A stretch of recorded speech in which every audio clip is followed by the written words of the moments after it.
আজকে আমাদের আলোচ্য বিষয় হচ্ছে পার্টস অফ স্পিচ। ইংলিশ গ্রামারে পার্টস অফ স্পিচ আমাদের না জানলে পুরো গ্রামারটাই আমরা ঠিকমতো জানতে পারবো না, বুঝতে পারবো না। তাহলে আমাদের সবার আগে জেনে নিতে হবে পার্টস অফ স্পিচ বা পদ কী। বাক্যে ব্যবহৃত ওয়ার্ডগুলিকে তাদের কাজ অনুযায়ী মোটামুটি ইংলিশ গ্রামারে 8 ভাগে ভাগ করা হয়েছে। এক একটি ভাগকে এক এক রকমের পার্টস অফ স্পিচ বলা হয়। সবার আগে সেই নামগুলো আমরা দেখে নিই, পার্টস অফ স্পিচগুলো কী কী। সবার আগে চলে আসি নাউন। নাউন কাকে বলবো?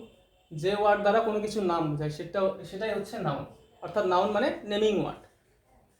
যেমন বুক, পেন, রবি, এটসেট্রা। যে কোনো নামই হচ্ছে নাউন। এবার প্রোনাউন কি? প্রোনাউন মানে নাউনের পরিবর্তে যে ওয়ার্ডগুলো ব্যবহার করা হয় সেগুলোকে আমরা প্রোনাউন বলবো। মানে a pronoun is a word which is used instead of a noun. তাহলে প্রোনাউন হি, শি, ইট এগুলো হবে।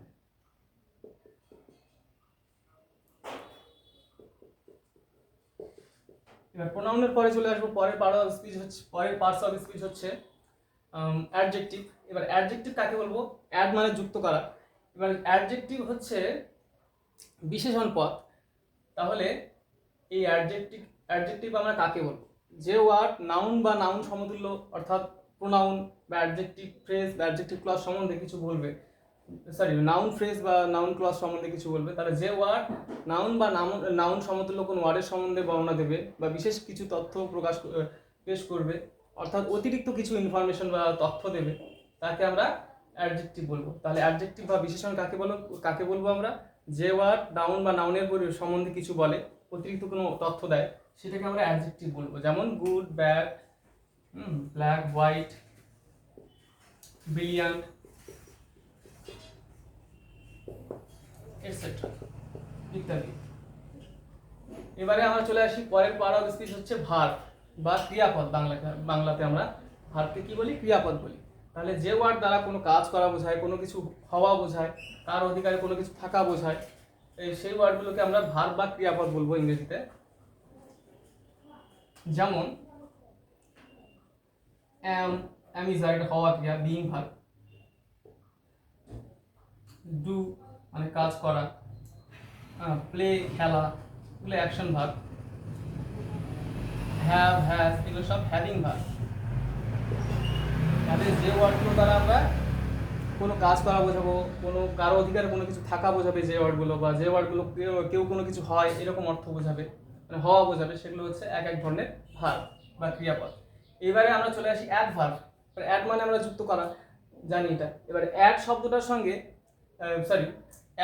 এখানে ভার্ব যুক্ত হয়েছে, এই মিলে হয়েছে অ্যাডভার্ব। তাহলে যে ওয়ার্ডগুলো, অ্যাডভার্বকে বাংলাতে বলা হয় ক্রিয়া বিশেষণ। তাহলে যে ওয়ার্ডগুলো ভার্ব অর্থাৎ ক্রিয়াপদ, অ্যাডজেক্টিভ বা অপর কোনো অ্যাডভার্বের সম্বন্ধে বেশি কিছু বলে, তাদের আমরা অ্যাডভার্ব বলি। তাহলে যে ওয়ার্ডগুলো ভার্ব, অ্যাডজেক্টিভ বা বাক্যে ব্যবহৃত অপর কোনো অ্যাডভার্বের সম্বন্ধে বেশি কিছু তথ্য দেয়, তাদের আমরা অ্যাডভার্ব বলি। যেমন ভেরি, ফাস্ট, সুইটলি ইত্যাদি। এবারে আমরা ব্যবহার করব প্রেপোজিশন। আচ্ছা, অ্যাডভার্ব বিষয়টা একটু বুঝিয়ে দেওয়া উচিত। আমি বললাম যে ওয়ার্ড ভার্ব, অ্যাডজেক্টিভ বা অপর কোনো অ্যাডভার্বের সম্বন্ধে বেশি কিছু বলে, তাদের আমরা অ্যাডভার্ব বলি।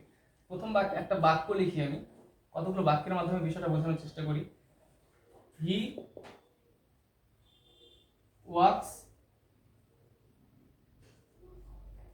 ফার্স্ট। এই বাক্যটাতে ফার্স্ট শব্দটা অ্যাডভার্ব, কারণ সে দ্রুতভাবে হাঁটে। ফার্স্ট শব্দটা অ্যাডভার্ব। হি ওয়াক্স ফার্স্ট, সে দ্রুতভাবে হাঁটে। তাহলে ফার্স্ট শব্দটা অ্যাডভার্ব, কারণ এখানে এই অ্যাডভার্ব কাজটা কিভাবে হচ্ছে সেটা বুঝিয়ে দিচ্ছে। এই ভার্বের সম্বন্ধে বেশি কিছু বলছে, ঠিক আছে। এবার যদি আমরা লিখি হি, তাহলে এখানে এই অ্যাডভার্বটা কাকে কোয়ালিফাই করছে বা কার সম্বন্ধে বেশি কিছু বলছে? ভার্ব ওয়াক্সের সম্বন্ধে বেশি কিছু বলছে, এটা অ্যাডভার্ব। এবারে হি আমরা যদি লিখি হি ওয়াক্স ভেরি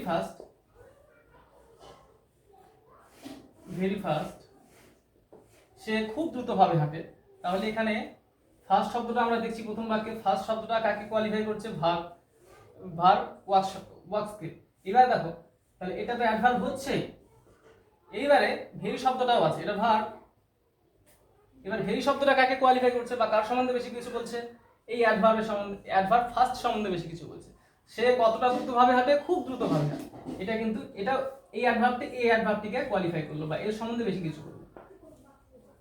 ঠিক আছে, তাহলে যে ওয়ার্ড ভার্ব অ্যাডজেক্টিভ, অ্যাডজেক্টিভের একটা উদাহরণ দেওয়া যাক। হি ইজ ভেরি ক্লেভার, সে খুব বুদ্ধিমান।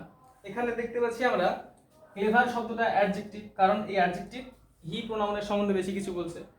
তাহলে যে ওয়ার্ড নাউন বা প্রোনাউনের সম্বন্ধে বেশি কিছু বলে তাদের আমরা অ্যাডজেক্টিভ বলি। এবার অ্যাডজেক্টিভটার সম্বন্ধে বলা হচ্ছে এই ভেরি শব্দটা দ্বারা। সে চালাক, কিরকম চালাক? খুব চালাক। খুবটা হচ্ছে এখানে অ্যাডভার্ব, এখানে ক্লেভারটা অ্যাডজেক্টিভ, এডিজে সংক্ষেপে লিখলাম অ্যাডজেক্টিভ। এবারে অ্যাডজেক্টিভটার সম্বন্ধে বেশি কিছু বলছে কে? ভেরি শব্দটি। ভেরি শব্দটি এখানে অ্যাডভার্বের মতো কাজ করছে।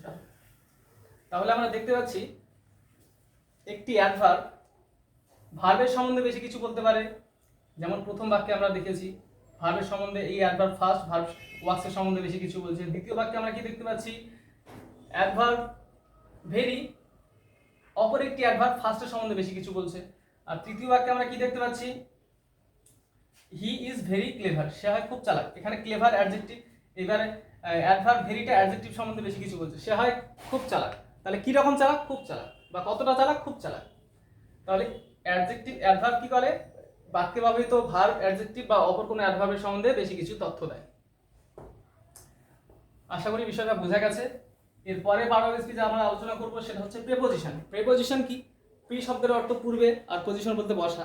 যে ওয়ার্ড নাউন বা প্রোনাউনের সামনে বসে বা পূর্বে বসে সেই নাউন বা প্রোনাউনের সঙ্গে বাক্যের অন্যান্য ওয়ার্ডের একটা রিলেশন বা সম্বন্ধ প্রকাশ করে বা সম্বন্ধ তৈরি করে, তাকে আমরা প্রেপোজিশন বা পদান্বয়ী অব্যয় বাংলাতে বলি। এবারে প্রিপোজিশনগুলো কি হয়? On, in, to, of. প্রিপোজিশনগুলো বিভিন্ন সম্বন্ধ প্রকাশ করতে পারে, সময় প্রকাশ করতে পারে, অবস্থা প্রকাশ করতে পারে, মাধ্যম প্রকাশ করতে পারে, অবস্থান প্রকাশ করতে পারে, বিভিন্ন অর্থ প্রকাশ করে। এবারে পরের পার্ট অফ স্পিচ চলে আসি আমরা কনজাংশন, যাকে আমরা সংযোজক অব্যয়পদ বলি বাংলাতে। কনজাংশন কাকে বলবো আমরা তাহলে? যে ওয়ার্ড একটা ওয়ার্ডের সঙ্গে একটা ওয়ার্ডকে যুক্ত করতে পারে, একটা ফ্রেজের সঙ্গে একটা ফ্রেজকে যুক্ত করতে পারে, বা একটা ভার্বের সঙ্গে একটা ভার্বকে যুক্ত করতে পারে।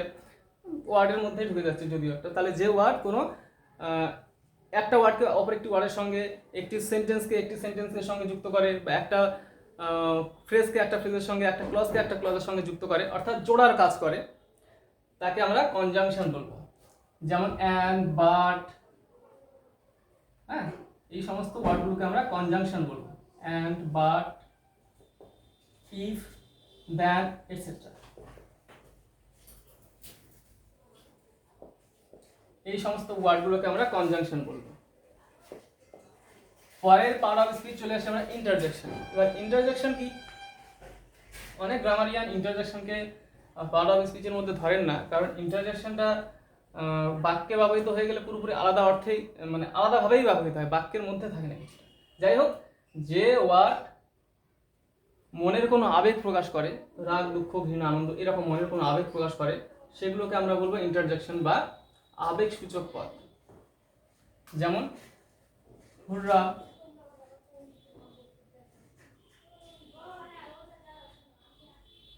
অ্যালাস, ফি, এটসেট্রা ইত্যাদি। তাহলে যে ওয়ার্ডগুলো মনের কোনো আবেগ প্রকাশ করে বা ফিলিং প্রকাশ করে, সেগুলোকে আমরা ইন্টারজেকশন বলবো বা আবেগ সূচক পদ বলবো।